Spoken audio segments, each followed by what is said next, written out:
Of course, the market is full of ideas for sweet things too, and I always keep my eyes peeled for the ingredients for one of my favourite tried and tested puds. Do you know, I get more letters, emails and questions about how to get success with a meringue than anything else, and I have a foolproof way that will give you success every time, so your problems will be over. So first of all, I'm going to separate the eggs.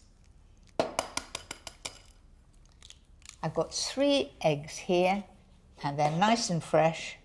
The secret is to whisk on full speed, whether you're using a big mixer like this, or a handheld one, or even, I had one when I was first married, one that you just went like this like mad. The main thing is you've got to get as much air into the egg white as you can.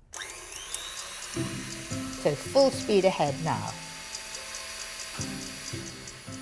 When the egg whites start to look like cloud, add 175 grams of caster sugar, a spoonful at a time. Keep your mixer on full speed until the meringue is stiff.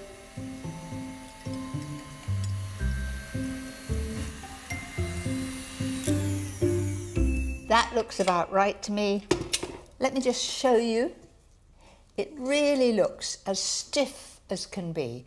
And I'm going to be brave, and you'll watch it drop. Is it going to drop? No, really, really stiff. Now, as it's a pavlova, I want to make it nice and marshmallowy in the middle, and to do that, you add corn flour and vinegar. So mix a level teaspoon of corn flour and a teaspoon of white wine vinegar together, and then fold it into the meringue.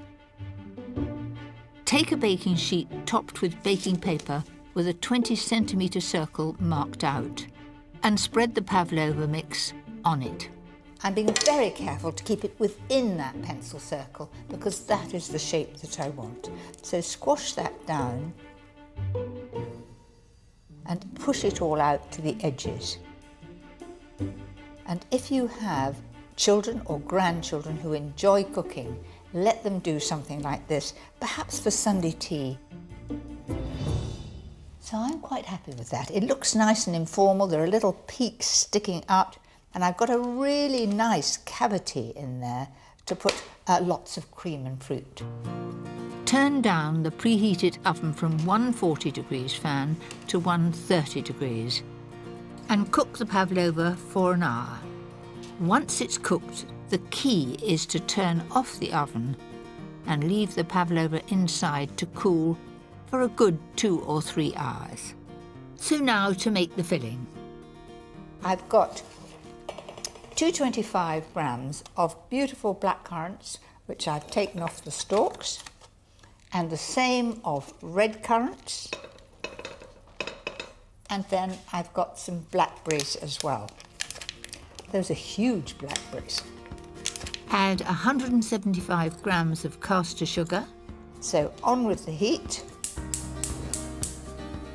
and stir gently until all the sugar has melted.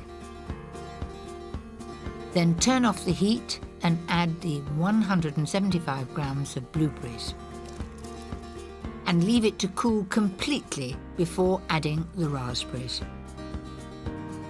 And then, to make it really special, a little bit of cassis, about 2 or 3 tablespoons.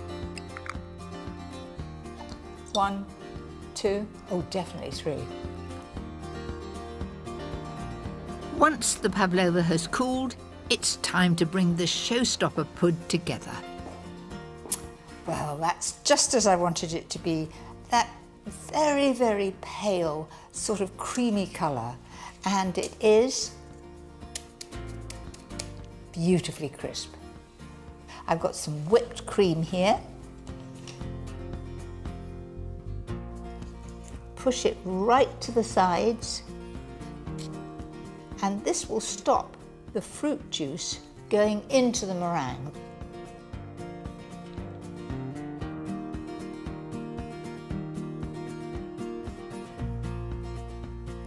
That looks pretty good, doesn't it?